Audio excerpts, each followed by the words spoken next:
Hello friends, I am Vinod.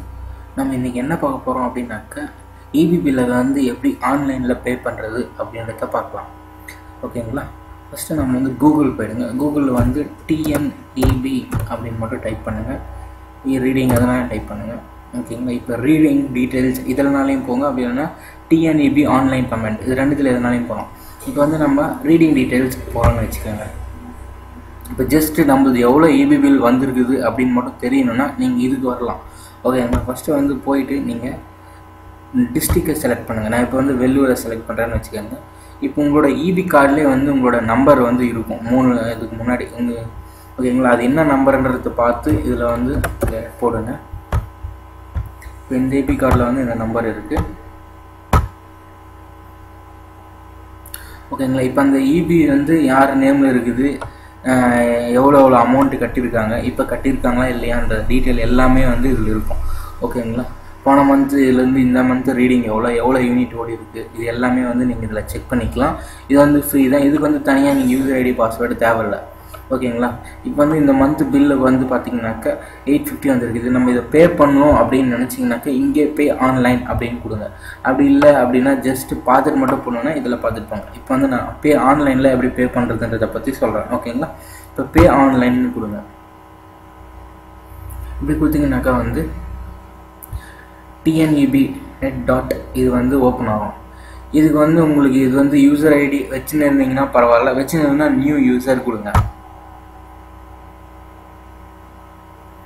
New user கொடுத்தீங்கன்னாக்கா இங்கே வந்து உங்களோட சர்வீஸ் நம்பரை வந்து செலக்ட் பண்ண சொல்லணும். ஃபஸ்ட்டு இது வந்து நியூ யூசர் ரெஜிஸ்ட்ரேஷன்னு உங்கள் சர்வீஸ் நம்பரை சூஸ் பண்ண சொல்லணும். ஃபஸ்ட்டு உங்கள் டிஸ்ட்ரிக்டை செலக்ட் பண்ணிக்கோங்க. அடுத்தது வந்து உங்களோட இந்த கோடை போடுங்க.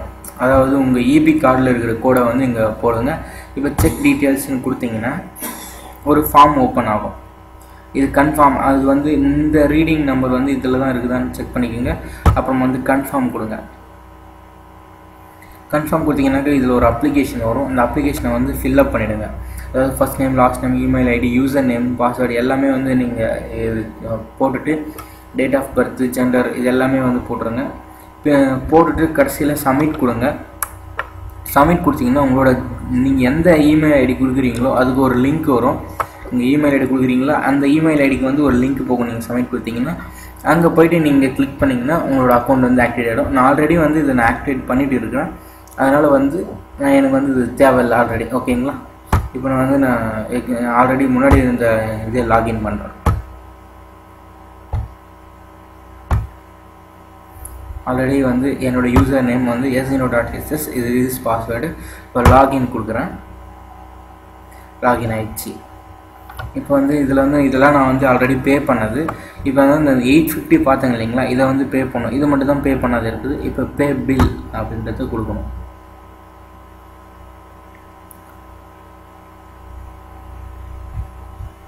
பே பில் கொடுத்தீங்கன்னாக்க அதோட டீட்டெயில்ஸ் எல்லாம் வரும், எவ்வளோ அமௌண்ட்டு அப்படின்றது.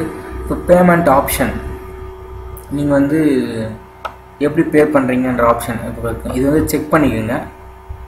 இது உங்களுக்கு தானான்றதை செக் பண்ணிக்கணும். எவ்வளோ அமௌண்ட்டு என்னன்றதெல்லாம். டோட்டல் அமௌண்ட் சார்ஜும் 850. இப்போ வந்து நீங்கள் வந்து ஏடிஎம் பேமெண்ட் வந்து இந்த ஏடிஎம் கார்டு மூலிமா பேமெண்ட் பண்ணிங்கன்னா எவ்வளோ சார்ஜுன்றதை இங்கேயே போட்டிருப்பாங்க. 1.134 எவ்வளோன்னு. அவங்க பேங்க் எதுவோ அதுக்கு தகுந்த மாதிரி பே பண்ணிக்கோங்க. ஏடிஎம் கார்டில் பே பண்ணிங்கன்னா 1% சார்ஜ் ஆகும். அப்படி இல்லைன்னா நீங்கள் நெட் பேங்கிங் ஆக்டிவேட் பண்ணிட்டு இருந்தீங்க அப்படின்னா உங்களுக்கு சார்ஜஸ் ஆகாது. இங்கே போட்டுருப்பாங்க நெட் பேங்கிங்னா நோ பேங்கிங் சார்ஜஸ். இப்போ வந்து சப்போஸ் நான் கேவிபி செலக்ட் பண்ணுறேன்னு வச்சுக்கோங்க. உங்கள் நெட் பேங்கிங் ஆக்டிவேட் பண்ணிங்கன்னா நீங்கள் ஃப்ரீயாக இபி பில் கட்டிடலாம்.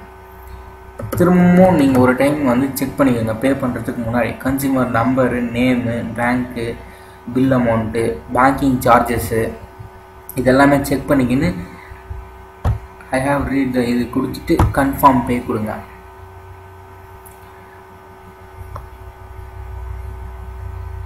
கன்ஃபார்ம் பே கொடுத்தீங்கன்னா அங்கேருந்து பேங்க்குக்கு லிங்க் வச்சுருப்பாங்க, அங்கே போகும். இங்கே வந்து நீங்கள் லாகின் பண்ணிங்க. ரீட்டைல் லாகின் பண்ணிவிட்டு உங்களோட பேங்க்கோட லாகின் ஐடி பாஸ்வேர்டு உங்கள்கிட்ட இருக்கும். அதை லாகின் பண்ணிவிட்டு பே கொடுத்துட்டிங்கன்னா உங்களுக்கு வந்து இபி பில் வந்து ஆன்லைனில் உங்கள் பேங்க் அக்கௌண்ட் வந்து டெபிட் பண்ணிடுவாங்க. உங்களுக்கு பில் ரெசிப்ட் வந்து இமெயிலுக்கும் வந்துடும், இல்லை அப்போவே வரும். நீங்கள் பிரிண்ட் போட்டுக்கலாம். ஓகேங்களா? இப்படி தான் வந்து ஆன்லைனில் இபி பில் பே பண்ணுறது. ஓகே ஃப்ரெண்ட்ஸ், நம்ம வேறு ஒரு டியூட்டோரியலில் மீட் பண்ணலாம். தேங்க்யூ.